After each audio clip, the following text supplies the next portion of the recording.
Welcome to the Flex Forward podcast, where grit meets growth.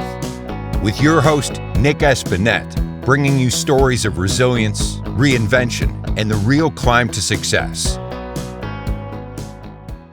All right, everyone, welcome to the Flex Forward podcast. Today we're joined by Ruben Ortiz. I've known Ruben probably 6 or 8 years. We've done some projects together, but also just hung out together. Ruben's a great guy.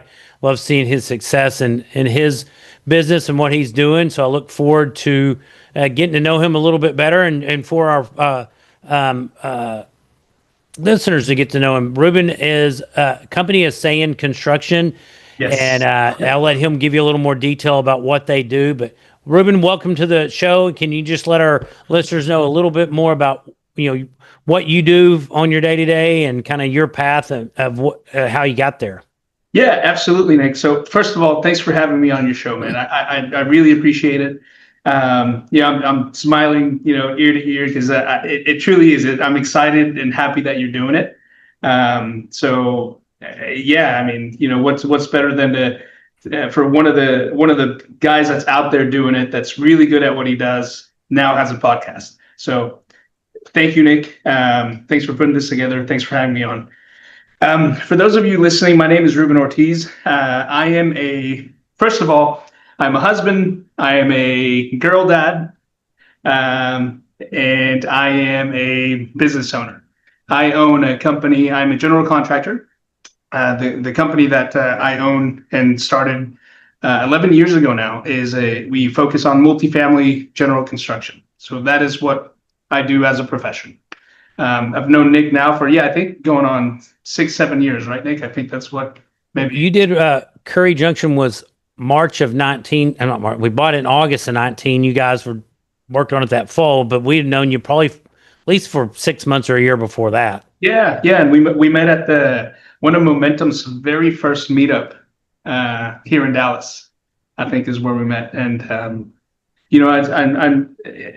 fast forward now, but it's one of those things where you meet and you connect and you resonate and, like-minded people. And here we go. Eventually the power of networking, right? Eventually you meet and then eventually you're doing business together. Exactly. Yeah. And just know, like, and trust. And so, what Ruben's done, he's done 2 big projects for us, painting and deferred maintenance stuff, and a clubhouse conversion on one of our properties. And they do great work. It's been, Ruben's a contractor that's not, it's a breath of fresh air to work with him and his team. They're responsive. They do good work. They get back to you in a timely manner with questions or, email or phone call or text. So, really enjoyed working with them. And that probably just answers my next question that I have here is there's a lot of competition out there. There's anybody can put a magnetic sign on the side of their truck and say they're doing something. So lots of competition in your world. What do you think sets you apart from any other general contractor maybe trying to do the same thing? Sure. That's a great question, Nick. And that's a question that comes across often. And I just answer it honestly, and that's, and we'll get in, I'd like to get into, why I started, how I started, but to answer that question, it's, what truly sets us apart is our commitment to communication and transparency with our clients. When I started and one of the reasons that I started is I noticed that there was, a lack of, and essentially what that turns into is a lack of trust with your with your GC, right? Mm-hmm. Going back to, what I do and how we met and how we do business now. And we really make it an emphasis to make things easy. Working with us should not be hard. We should not make your life difficult. You have plenty on your plate already. And our goal is to just, get in, do what we tell you we're going to do, get out, and rinse and repeat. That's it. That's awesome. And I will back up that they do it. I mean, that's why we're looking at a current project that Ruben's giving us bids. And once we go through and we purchase it, they're going to do a pretty significant CapEx lift for us on those properties. So highly recommend these guys. So is there something that you find easy that others might find challenging? Is there either work or personal life? Um, Man, that's a great question. Something that I find easy that others might find challenging. I don't know if it's necessarily easy, but um, I find that I'm able to connect with, clients, people, friends, just through authenticity, just being myself, right? I'm not going to try to play myself up. I'm not going to try to present you something that is not me. And I think that's something that, I think comes natural. I don't have to try. What you're getting, you're seeing it. This is who I am. I'm not going to pretend to be someone or something that I'm not. And I think, authenticity now, especially in a world where we're filled with, social media, and you see things, and people are trying to live life through social media and different avenues, different channels, distorting authenticity. I think it's what really kind of also professionally helped us out. No, good stuff. So you mentioned earlier about how you got in the business. So what were you doing before you got in the multifamily? Your general contracting then, or what were you doing up to that point? So, how I'll start from the beginning, right? Immigrated to the U.S. when I was around 5. My parents being, immigrants they came over from Mexico. Dad worked in construction. So he'd take me to work with him in the summers. And obviously at the time I hated it, but I wanted to be at home, hanging out, Sure. playing games. But it taught me such a valuable lesson of, working for what we want, working for what we're going after, and the value of hard work. Right. So after high school, I tried college, didn't really work for me. It wasn't my thing. So became a personal trainer.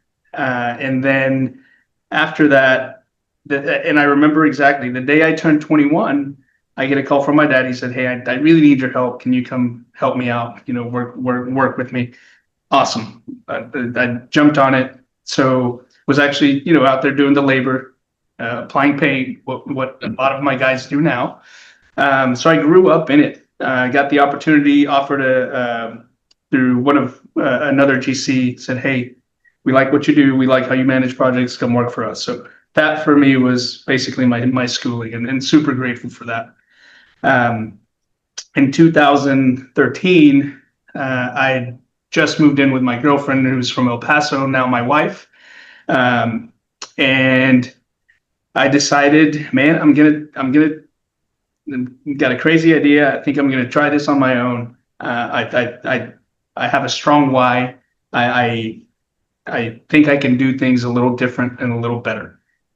So started in 2014, and it's, Nick, just like anything, starting off, you start with this idea, and in your mind, it's all going to work out, but then you're hit with adversity after adversity and knocking on doors, and, something works out, something doesn't.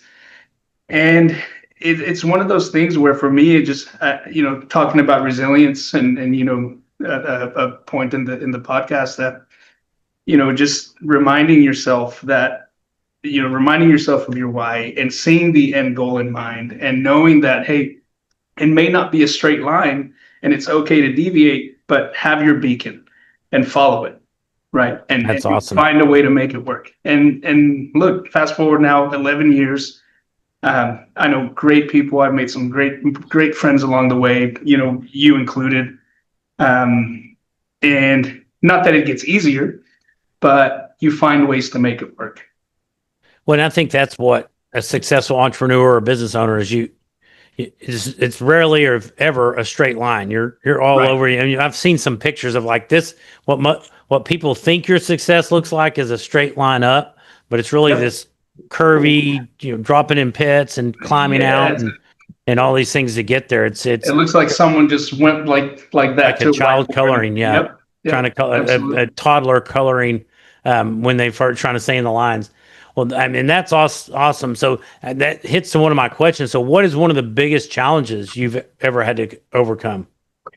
one of the biggest challenges, Nick, if I'm honest, it's not outside of what you'd normally think. We can go through a challenge where we say, man, the market's doing this, or if I only had more people, or if I only had this. The biggest challenge, to be honest with you, was getting to a point where I had to really come to terms and say, I was at a point where I was going to call it quits and say, man, this, I tried it. This wasn't for me. Right. And getting to the point where it was okay to feel the way I was feeling, but I ultimately had to take full responsibility for everything that I was doing. And to me, getting to that point was, I think, one of the biggest challenges. It's one of those internal things where you have to let go of these limiting beliefs, and just, again, going back to taking full responsibility and knowing that, hey, if you're truly committed to your cause and what you're doing, and if you're truly committed to building this company, then take full responsibility and do it, and take things as they come. And if you don't have the answer, then figure it out. Yeah. Figure it out, or find somebody that can help you figure it out. Right. Yes, absolutely. Great. Find someone that can help you, and you'd be surprised. Especially, in our world, multifamily is big, but it's a small world, and we network, and we run into each other at networking events and all that stuff, and I'm sure you've met people now that you've had a relationship with for many, many years now through networking, and you never know where you're going to find that one or two or three people that eventually become your friends, and you can bounce things off of, because what you might be going through might feel isolated, but other people are also going through it. You're probably not the first one. Yeah. Yes, exactly. Or the last one on that. So somebody can help you, and then eventually you maybe can help somebody with a similar issue. Yep. Great stuff. So if any of our listeners right now want to know how to get better at something, do you have any suggestions or tips or tricks for somebody that's wanting to learn more, maybe construction or fitness, or absolutely. anything, or personal improvement, something you like? So I'll share from experience, right? Well, one, if you want to learn a little more about the renovations and construction, feel free to call me, reach out to me, and we'll share that with you, towards the end of the podcast. Fitness wise, same thing. You'll have my contact info. I was a personal trainer. I still remain very active in the, for myself. That's kind of where I work out, and that's where I go to kind of de-stress and have my fun. But yeah, happy to do that. Outside of that, what really helped me and continues to help me is just self-improvement books, whether that's hard copies, audio books. I really enjoy taking some time, maybe towards the end of the day, and just it can be a minute, it can be 5 minutes, whatever you have, and just have some think time, some me time, right, to go through your day and see what happened, what caused certain feelings, reactions, and just do some internal dialogue and internal reflection. And on top of that, outside of that, just self-help books, self-improvement books. And that's honestly what, when I started the entrepreneurial route, it was a lot of those Jim Rohn stuff, Tony Robbins, the list goes on and on, but yeah. I think as an entrepreneur, just reading book, something that's and some of them may stick, some may not. Yes. And just all kinds of statistics out there that people that are successful read, are avid readers and or audio, but you're getting in some education. It doesn't stop when you either finish high school or college, or your first job. You need to be learning how to get better and growing it. Some crazy statistic. The average CEO reads, I think it was like 50, but it was I was like, I don't know how they do it. I get around 20 or so a year. Yeah. Try to do about 2 a month is what if I'm on a good roll. Right. And some of those are audiobooks rather than when I'm driving. I try to utilize that time, but it's, wanting to find something to improve yourself, finding somebody who's better at something you're already doing and listening to how they did it. It's, it kind of comes back to that thing. If you're the smartest person in the room, you probably ought to get another room. Yes. Because you're not going to be growing. You're going to be, if nothing else, you're getting pulled down to the other crowd. So. Yep. And you never know, right? You never know what's gonna come out of you reading some of these books. Sometimes all you may need is just that little breakthrough, that little idea, that little tweak that will take you to the next level. Yeah, whether it be personal or in your professional life. Exactly. Well, Ruben, it sounds like things are going pretty well in business, and some people, as you start having some of this success, start thinking about passive investments, passive income, not passive investments, but passive income to either replace their current income or supplement it. As people are, what are your thoughts on people looking for or considering passive income? I think if the quicker someone's able to get, comfortable or the ability to do so, do it. Again, I work in multifamily. I invest in multifamily. I partner up with great operators. You being one of them, Nick. But there's several out there. So the sooner you can, and you get the ability to, absolutely. And again, coming from experience, right? I work on these properties. I also invest in them through operators. So yeah, I honestly, it's one of the. I'm glad I did when I did, and sure, we can say things right now are a little wonky, right? We all understand that, but honestly, for me, I mean, I'll continue to invest in multifamily, no matter what. So good stuff. It's one of those things that real estate it has some ups and downs, but overall, the long term, it's moving up. Yes, you may have some dips here and there, but. Good stuff. So, Ruben, as for wrapping up, what do you have any big initiatives or exciting plans in the next 6 to 12 months? We do, Nick. From personal life, just I'm looking forward to going on vacation, hopefully around December with my wife and our girls. But here at Sayan, we're working on some pretty big things. We've got some plans that are already in the works, that people will see as the year continues and early next year. We're growing the team.